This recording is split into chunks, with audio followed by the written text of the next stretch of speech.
ঋক ঘোষ,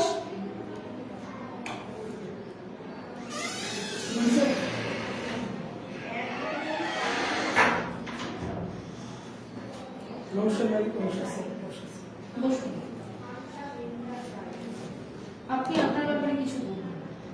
নমস্কার, আমার নাম ঋক ঘোষ। আমি দক্ষিণ দিনাজপুর জেলার অন্তর্গত বালুরঘাট একটি ক্ষুদ্র শহর থেকে আসছি। আমি 2016 সালে প্রথম মাধ্যমিক পাশ করি এবং 2018 সালে উচ্চ মাধ্যমিক পাশ করি বালুরঘাট উচ্চ বিদ্যালয় থেকে। তারপর 18-20 সেশনে আমি ডিএলএড পাশ করি।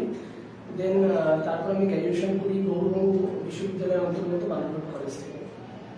আচ্ছা, প্রাইমারি যে টিচারের জন্য ডিএলএড মানে জরুরি, তাহলে আপনি আমার গ্র্যাজুয়েশন করলেন কেন? আমি করেছিলাম জাস্ট ডিগ্রির জন্য। ডিগ্রির জন্য, মানে আপনার এই উচ্চতর বিদ্যার পিছনে অন্য কোনো কারণ নেই, তাই তো? আচ্ছা, আপনার কি কি করতে ভালো লাগে বলুন। আমার ফিশিং করতে মানে মাছ ধরতে খুব ভালো লাগে। আচ্ছা, ডিএলএড এর পূর্ণ নাম কি? Diploma in elementary education. এখন কি করছেন? এখন আমি একটি বেসরকারি ব্যাংকে কর্মরত। কোন ব্যাংক? বন্ধন ব্যাংক। বন্ধন ব্যাংকের ট্যাগলাইন কি? আপকি ভালা সবকি ভালাই। হেডকোয়ার্টার কোথায় আছে? কি কাজ করতে আপনাকে? আমি অ্যাজ অপারেশন আছি, পিও আছি, প্রফেশনাল অফিসার। তো আপনি সেই জব ছেড়ে দিয়ে এই প্রাথমিক শিক্ষকতার জবে কেন আসতে চাচ্ছেন? কারণ প্রথম কথা আমি বাচ্চাদেরকে পড়াতে খুব ভালোবাসি এবং বাচ্চাদের সাথে থাকতে আমার আলাদা করে ভালো লাগে। ওই জন্য আমি মেনলি, এবং আমার বাবা একজন শিক্ষক ছিলেন, প্রাইমারি টিচার, রিটায়ার্ড উনি এখন, ওনার থেকে ইন্সপিরেশন নিয়ে প্রাইমারি শিক্ষক। তাহলে ব্যাংকে ঢুকলেন কেন? ব্যাংকে ঢুকেছিলাম বর্তমান যুগে যে বেকারত্ব, সে জায়গায় একটা আমি এমবিএ করেছিলাম। এমবিএ করে আমি ক্যাম্পাস প্লেসমেন্ট পেয়ে যাই, তাই বেকারত্ব বোঝার জন্য আমি ব্যাংকে ঢুকি। কিন্তু আমার প্যাশনটা আমার টিচার। বেকারত্ব খোঁজার জন্য? বোঝানোর জন্য। বোঝানো, মোচন করতে। বেকারত্ব কি এবং কত প্রকার? বেকারত্ব কত প্রকার জানি না, কিন্তু আনএমপ্লয়মেন্টটাকে বেকারত্ব বলে। সেটা তো বুঝলাম, সেটা তো ইংরেজি পরিভাষায়। বেকারত্ব মানে কত রকমের হতে পারে? আপনি তো ফাইন্যান্সে কাজ করছেন, ছদ্মবেশী বেকারত্ব নাম শুনেছেন? আচ্ছা, ধরুন এই যে লকডাউন যে হলো, সেই সময়কালে অনেক মানুষ এবং অনেক যুবকেরা যুবতীরা তারা কাজ হারিয়ে ফেলে, বেকার হয়ে পড়ে। তারা তো সরকার ছিল। এই যে সরকার থেকে বেকার হওয়া, এই বেকারত্বটাকে আপনি কি বলবেন? কোন ধরনের বেকারত্ব? ঠিক আছে। আচ্ছা, ছদ্মবেশী বেকারত্ব কি?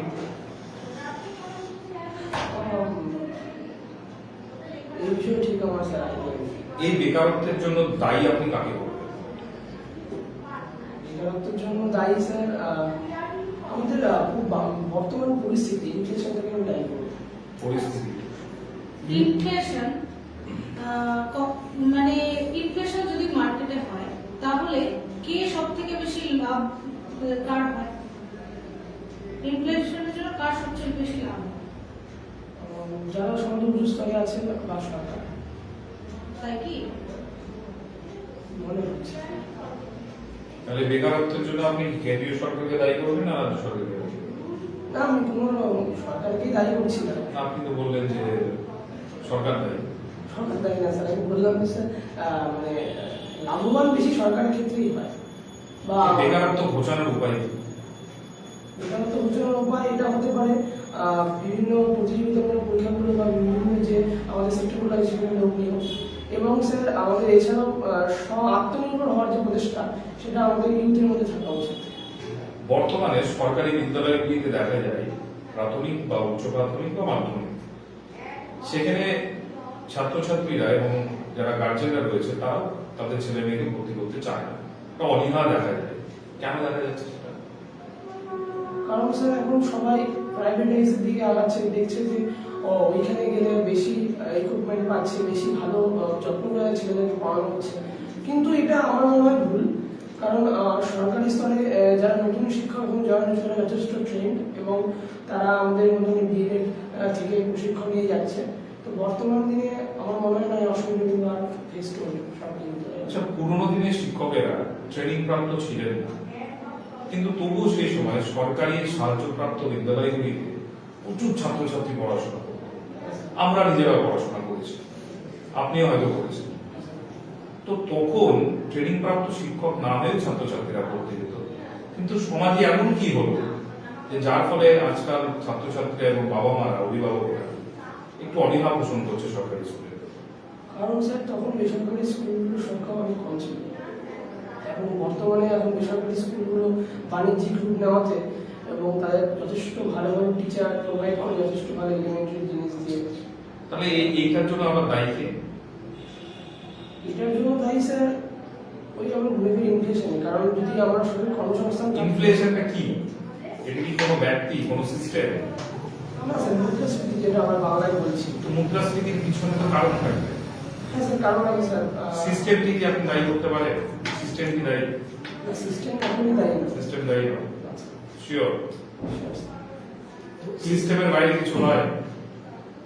সিস্টেমের বাইরে কিছু যাওয়া করাটা মানে তো শুধু বিরোধিতা। আপনি ভূগোলের বললেন, ভূগোল সাবজেক্ট নিয়ে পড়াশোনা করতে গিয়ে পৃথিবী যে সূর্যের চারপাশে ঘুরছে, অন্যান্য গ্রহরা যে ঘুরছে, তো এই গ্রহগুলো যদি তাদের নিজস্ব যে রেখা বরাবর ঘুরছে সেখানে যদি ছিটকে যায়, কোন দিকে গিয়ে পড়বে?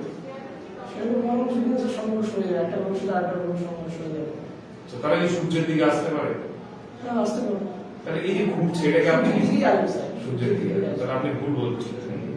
তাহলে সবকিছু একটা সিস্টেম, এটা তো একটা সিস্টেমে চলছে। সেই সিস্টেমের মাথাটায় কেউ তো থাকবে।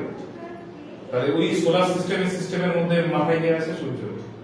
তাহলে আমরা কি বলতে পারি যে এর জন্য দায়ী কোন রকম ভাবে সিস্টেম? না স্যার, আমার সেটা মনে তার হয় না। সিস্টেম দায়ী নয় আপনার মতে? না। তো দায়ী কাকে করবেন আপনি আমার বলতে? দায়ী করবো স্যার আমাদের ইউথকেই স্যার, কারণ আমাদের ইউথ দায়ী? ইউথ দায়ী স্যার। আপনি ইউথ না? হ্যাঁ, অবশ্যই আমাদের মধ্যে ওরকম চেতনাটা এখনো তৈরি হয়নি, এটা অন্যান্য দেশে এখন তৈরি হয়েছে, যে সেলফ এমপ্লয়মেন্টের। সবাই তো এখন শুধু চাকরি ক্ষেত্রে খুঁজছি আমরা, কিছু নিজেদেরকে করা যায় এটার মধ্যে কখনো করা তাহলে আপনি বেসরকারি বিষয়ের প্রতি ঝোঁক বাড়াচ্ছেন। তাহলে আপনি কি করে সেই সরকারি স্কুলে গিয়ে ছাত্রছাত্রী এবং তাদের পিতামাতাকে কনভিন্স করবেন যে আপনারা সরকারি সাহায্যপ্রাপ্ত স্কুলে আসুন? কারণ স্যার এটা আমার বর্তমান প্রফেশন, আর ওটা আমার প্যাশন স্যার। বিষয়টা কেমন হলো না একটা?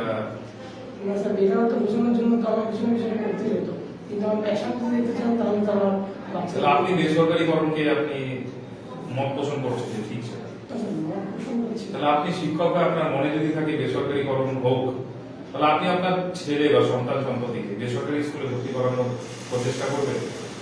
না স্যার, আমি যদি একজন সরকারি শিক্ষক হিসেবে নিজে নিযুক্ত করি বা নাও করি। আচ্ছা, ধরুন আপনাকে আমরা অ্যাপয়েন্ট করলাম, আপনি আপনার চাকরিটা পেলেন, তাহলে প্রাথমিক শিক্ষক হয়ে আপনি যখন বিদ্যালয়ে যাবেন, সেই গ্রামীণ এলাকার ছাত্রছাত্রী এবং তাদের অভিভাবককে আপনি কিভাবে বোঝাবেন প্রথম শিক্ষক হিসেবে? স্কুল ছোট বাচ্চারা এবং অনীহা দেখা যাচ্ছে যে স্কুলে আসবার ক্ষেত্রে সরকারি স্কুলে, কিন্তু পাশে একটা বেসরকারি বিদ্যালয় আছে পাশের শহরে, সেইখানে প্রচুর মানুষ নিয়ে যাচ্ছে তাদের ছাত্রছাত্রীদের, ছেলে মেয়েদের। তা আপনি শিক্ষক হিসেবে কি? প্রথমত স্যার আমি তাদের বাড়ি বাড়ি যাবো, একটা ক্যাম্পেইনিং করবো। এখন অনেক বিদ্যালয়ের অনেক টিচাররা ক্যাম্পেইনিং করছে। আচ্ছা, বিদ্যালয় সেই বাড়ি বাড়ি কি আপনি একাই যাবেন না আপনার সঙ্গে কাউকে? অবশ্যই আমার সঙ্গে আমার প্রধান শিক্ষক থাকবেন। আচ্ছা, উনি ওনার পরামর্শ ছাড়া কখনোই সম্ভব না। ওনার কাছে পরামর্শ নিয়ে, ওনাকে নিয়ে এবং আমার বাকি যারা সহকারী শিক্ষক আছে তাদেরকে নিয়ে আমি বাড়ি বাড়ি যাবো, গার্জেনদেরকে বোঝানোর চেষ্টা করবো এবং তাদেরকে এটা বলবো যে আমাদের এখানে বিনা পয়সায় সরকারিভাবে পড়ানো হচ্ছে এবং অনেক বেশি এলিজিবল টিচারদের পড়ানো হচ্ছে, এবং তাদেরকে আস্তে আস্তে করে একজনকে আমরা টানার চেষ্টা করি বা বাদ বাকি সবাই আসবে আমি বলবো। আচ্ছা, আপনি নাবার্ডের নাম শুনেছেন? না, সেই নাবার্ডের চেয়ারম্যান পার্সন কে আছে জানেন? আচ্ছা, আপনি এখন বেসরকারি জিনিসগুলো প্রমোট করছিলেন, তো আপনি তাহলে সরকারি স্কুলের এই যে লাস্ট স্টেজ এইখানে কেন এসেছেন? আপনি বেসরকারি স্কুলে ট্রাই করেননি কেন? ওই স্যার বললাম মানে বেসরকারি স্কুলে ট্রাই করতে পারতাম। আপনার বললেন আপনার প্যাশন পড়ানো, হ্যাঁ স্যার। তো সেই পড়ানো আপনি বেসরকারি স্কুলেও পড়াতে পারেন, সরকারি স্কুলেও পড়াতে পারেন, তাহলে ওয়াই সরকারি স্কুল? কারণ স্যার ওই ছোটবেলা থেকে দেখে এসেছি, বাবাও তো সরকারি স্কুলের টিচার ছিলেন, তো ওখান থেকে একটা ভালোবাসা তৈরি হয়ে যায় সেই স্কুলের অ্যাটমসফিয়ারটা। এবং আমি নিজেও 2 মাস ট্রেনিং করেছি, 2-4 মাস, তখন আমি ডিএলএডে ছিলাম। তো এখন আমার ওই মিড ডে মিল ওই অ্যাটমসফিয়ারটা আমার বেশি আকর্ষণ করেছে আমাকে। আর প্রাইভেট স্কুলে যদি কথা বলি, ওখানে বাণিজ্যিক ভিত্তিক পড়াশোনা সবসময় হয়ে আসছে, আমি সেটা একটু অপছন্দ করি। বাণিজ্যিক ভিত্তিক পড়াশোনা বলতে কি বলছেন? মানে স্যার ওখানে পুরোটাই মানে ধরুন কেউ যদি কোনোভাবে অসমর্থ হয় যে টাকা পয়সা দিতে, সেসব টিচার সেসব গার্জেনকে এবং টিচারকে দিয়েও বলানো হয় ওই স্টুডেন্টকে সেই ফিজটা পাওয়ার জন্য। কিন্তু সবার ক্ষেত্রে এটা নেই, ছাত্ররা স্বাধীনভাবে এসে করতে পারছে ছাত্ররা। তো এক্ষেত্রে আচ্ছা, আপনি বলছেন যে আপনি বেসরকারি জায়গায় আপনি সরকারি প্রতিষ্ঠানকে বেশি মনে করেন যে যোগ্য, ঠিক আছে। তো এর মধ্যে কি আপনার কোথাও পেনশন বা এই ধরনের কোনো স্টেবিলিটি কি কাজ করছে মাথায়? পেনশন তো ম্যাম বন্ধ হয়ে গেছে আমাদের সরকারি চাকরিতে, আমি শুধু জানি 2010 সালের পর থেকে। আচ্ছা, এর মধ্যে কি একটা স্টেবিলিটি, একটা ইকোনমিক্স আপনার ভালো লাগে, আপনি এমবিএ করেছেন, তাহলে এর মধ্যে কি কোথাও একটা স্টেবিলিটি টার্ম আসছে? স্টেবিলিটি আমি ঠিক বলবো না। Job security?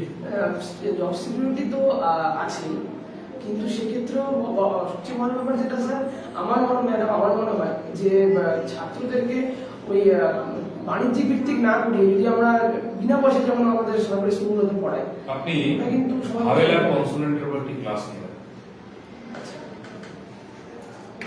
দ্বিতীয় শ্রেণী। ম্যাডাম আমি এটা নিতে পারি? হ্যাঁ, নিশ্চয়ই।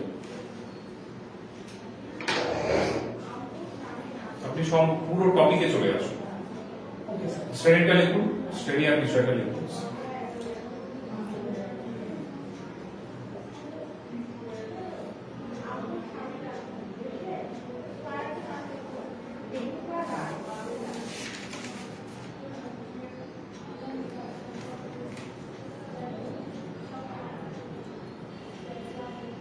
বেশ,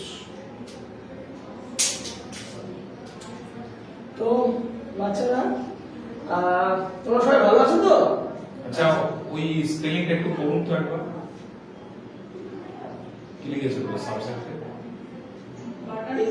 SUBJECT হ্যাঁ, সাবজেক্টটা কি লিখেছে? বাটারফ্লাই। স্পেলিংটা কি হয়?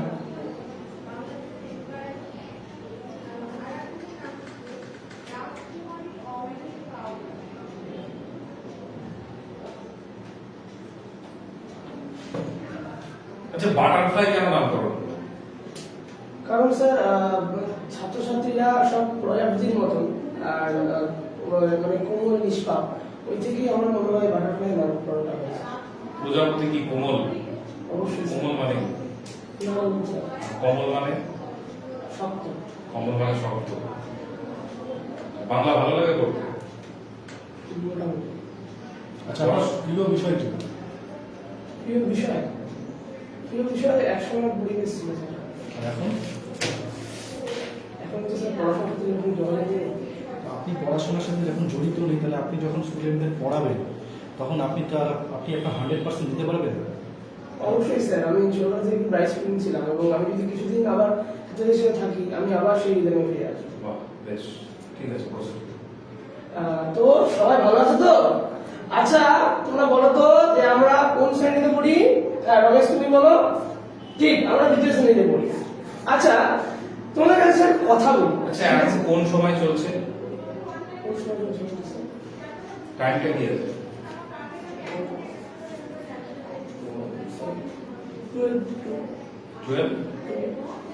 12 টু PM। এ থেকে আপনি কি বলবেন? গুড আফটারনুন বলবেন না গুড নুন বলবেন না গুড মর্নিং? গুড আফটারনুন বলবো। ছাত্রছাত্রীদের অভিবাদন করবার আগে, তাদেরকে পরিচয় জানার আগে আমাদের কি উচিত নয় তাদেরকে? অবশ্যই স্যার। ঠিক আছে। আচ্ছা আচ্ছা, তো আরেকটা কথা বলার, আজকে আমরা নতুন কিছু একটা শিখবো, ঠিক আছে? সেটা হচ্ছে ভায়েল বা কনসোনেন্ট। কেউ কি জানে ভায়েল? তুমি জানো ভায়েল কি জিনিস? জানো না? আচ্ছা তুমি বলো তো রমেশ, যে আমাদের ভায়েল কি কি আছে, কেউ বলতে পারবে? আচ্ছা আমি লিখছি, হ্যাঁ? আচ্ছা বলো তো এক এক করে, কেউ বলতে পারবে? হ্যাঁ ঠিক বলেছো, তুমি ঠিক বলেছো রিঙ্কি, এ। আচ্ছা আর কি? তুমি বলো তো দেখি। জানো না? আচ্ছা তুমি বলো। কি? গুড। আচ্ছা আরো আছে, কেউ বলতে পারবে? হ্যাঁ তুমি বলো। কি? হ্যাঁ ঠিক, আই, তারপরে ও, আচ্ছা, আর ইউ, গুড। আচ্ছা, এইগুলো আমাদের ভাইয়েল। আমরা ভাইয়েল কাকে বলে বলো তো? যখন কোনো কিছু এগুলোর আমাদের এ ই আই ও ইউ এই পাঁচটি ভাইয়েল দিক দিয়ে আমরা কিন্তু সমস্ত ওয়ার্ড উচ্চারণ করতে পারি। ভাইয়েল ছাড়া কি আমাদের কোনো ওয়ার্ড উচ্চারণ করা সম্ভব? সম্ভব না। গুড, ঠিক বলেছো। আচ্ছা তোমরা বলো, সাপোজ তুমি বললে যে সম্ভব, তাহলে আমাকে একটা বলে দাও তো ওয়ার্ড। আমি সাপোজ বলছি তোমরা কি, তোমরা আমাদের স্টুডেন্ট। স্টুডেন্ট, এখানে কি ভাইয়েল আছে? কে বলতে পারবে? ঠিক, তুমি ঠিক বলেছো, ইউ এখানে ভাইয়েল। তাহলে এই স্টুডেন্টটা যে উচ্চারণ হলো স্টুডেন্ট, এখানে যদি আমরা ভাইয়েলের বদলে একটা কনসোনেন্ট ইউজ করতাম, কনসোনেন্ট কি আছে পরে আসছে ওটা, যদি ভাইয়েল আমরা ইউজ না করতাম তাহলে কি আমরা এটা উচ্চারণ করতে পারতাম? পারতাম না। আচ্ছা, ওখানে তো আরেকটা ভাইয়েল আছে কি? হ্যাঁ আছে স্যার। আচ্ছা, অ্যালফাবেট আর ওয়ার্ডের মধ্যে ডিফারেন্স কি? অ্যালফাবেটস আর ওয়ার্ড, জানেন কটা অ্যালফাবেট আছে আমাদের?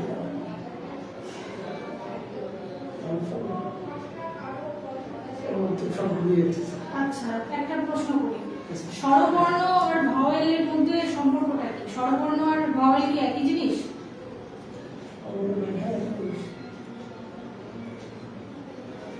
একই? ঠিক আছে, প্রশ্ন। আচ্ছা, এবার তোমরা একটা যেমন বলো, ঠিক আছে, তা সন বলছি, তোমরাও তো কারণটা বলো সন। সন মানে কি? সন মানে ছেলে। হ্যাঁ ঠিক। আচ্ছা, এই সনের মধ্যেও দেখো ভাইয়েল আছে। কে বলতে পারবে কোনটা ভাইয়েল? হ্যাঁ গুড, এই সনের মধ্যে ওটা হচ্ছে ভাইয়েল। তাহলে আমরা এখান থেকে কি বুঝলাম এই দুটো ওয়ার্ড থেকে, যে ভাইয়েল ছাড়া কোনো ওয়ার্ড আমরা উচ্চারণ করতে পারি না। ঠিক আছে, ভাইয়েল আমাদের লাগবে। আচ্ছা, ভাইয়েল ছাড়া কি কোনো ওয়ার্ড হয় না? ব্যতিক্রম আছে স্যার। উদাহরণ দিন দিকে। আচ্ছা, এমন কোনো সেন্টেন্স আছে যেখানে সবকটা অ্যালফাবেট থাকবে? হ্যাঁ আছে। কি সেন্টেন্সটা মনে আছে? ঠিক আছে, আপনি আসুন।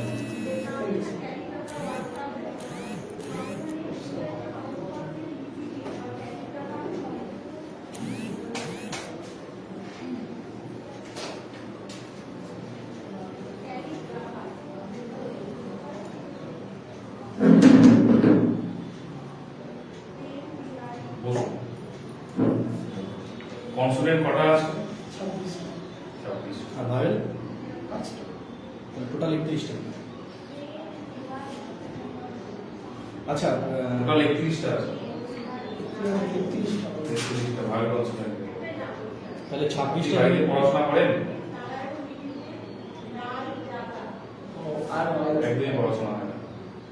তো এই যে চর্চার অভাবে আপনি যে ইন্টারভিউ দিতে এসেছেন, ভাইবা দিতে এসেছেন, তো আপনাকে কেন সিলেক্ট করবো আমরা? বর্তমানে স্যার আমি একটু মানে আউট অফ স্টাডি আছি। তো আপনার চেয়ে যদি ভালো ক্যান্ডিডেট পাই, আমরা তাকে প্রেফার করবো না আপনাকে প্রেফার করবো? অবশ্যই স্যার। এই যে প্রেফার শব্দটা বললাম, প্রেফারের সঙ্গে কোন কি পজিশন যাবে? আপনার যে এলাকায়, সেই এলাকার বালুঘাট বলেন বাড়ি, না? তো সেখানকার ডিপিএসসি চেয়ারম্যান কে আছে? বিআই কে আছে? আসুন। নমস্কার স্যার।